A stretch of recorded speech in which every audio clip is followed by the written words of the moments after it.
আজ বৃহস্পতিবার ১৩ মার্চ ২০২৫, ২৮ ফাল্গুন ১৪৩১ বঙ্গাব্দ, ১২ রমজান ১৪৪৬ হিজরি। জানিয়ে দেব আজকের দৈনিক ইত্তেফাক পত্রিকার শিরোনামগুলো।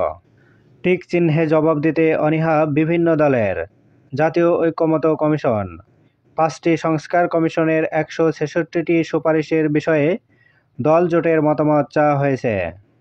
মতামত জানানোর আজ শেষ দিন হলেও বিএনপি সহ অনেক দল সময় চেয়েছে।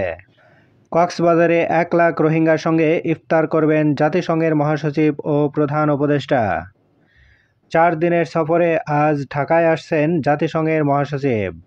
শনিবার জাতীয় ঐক্যমত্য কমিশন ও সুশীল সমাজের সঙ্গে বৈঠক। রাজধানীর ৪ থানায় সীমানা মোহনায় বেড়েছে অপরাধ।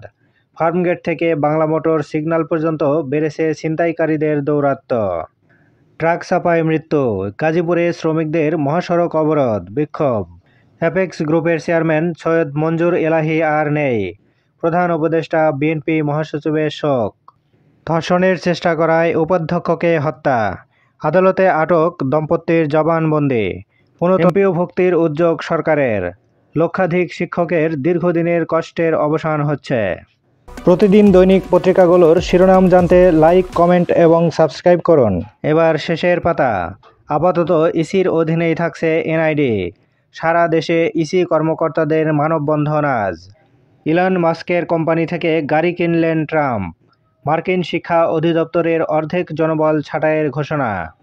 ব্রিটিশ নাগরিকত্ব ফিরে পেলেন বাংলাদেশি বংশোদ্ভূত সেই শামীমা। প্রত্যাবাসন নিয়ে আশায় বুক বাঁধছেন রোহিঙ্গারা। বিশ্ব কিডনি দিবস আজ। ৯৫,০০০ রোগীর বিপরীতে একজন বিশেষজ্ঞ চিকিৎসক। আন্তর্জাতিক ক্রিকেটকে বিদায় জানালেন মাহমুদুল্লাহ। সেই শিশুর শারীরিক অবস্থার আরও অবনতি হয়েছে, প্রেস সচিব। ইসির নিবন্ধন পেতে কাজ করছে এনসিপির বিশেষ টিম। মেঘনা এনআরবি ও এনআরবিসি ব্যাংকের বোর্ড ভেঙে দেওয়া হলো। আজ নতুন পরিচালনা পর্ষদ গঠন।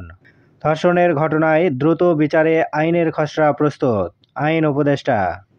যুদ্ধবিরতির যৌথ বিবৃতি পর্যালোচনা করছে রাশিয়া। ইউক্রেনে ফের সামরিক সহায়তা শুরু যুক্তরাষ্ট্রের।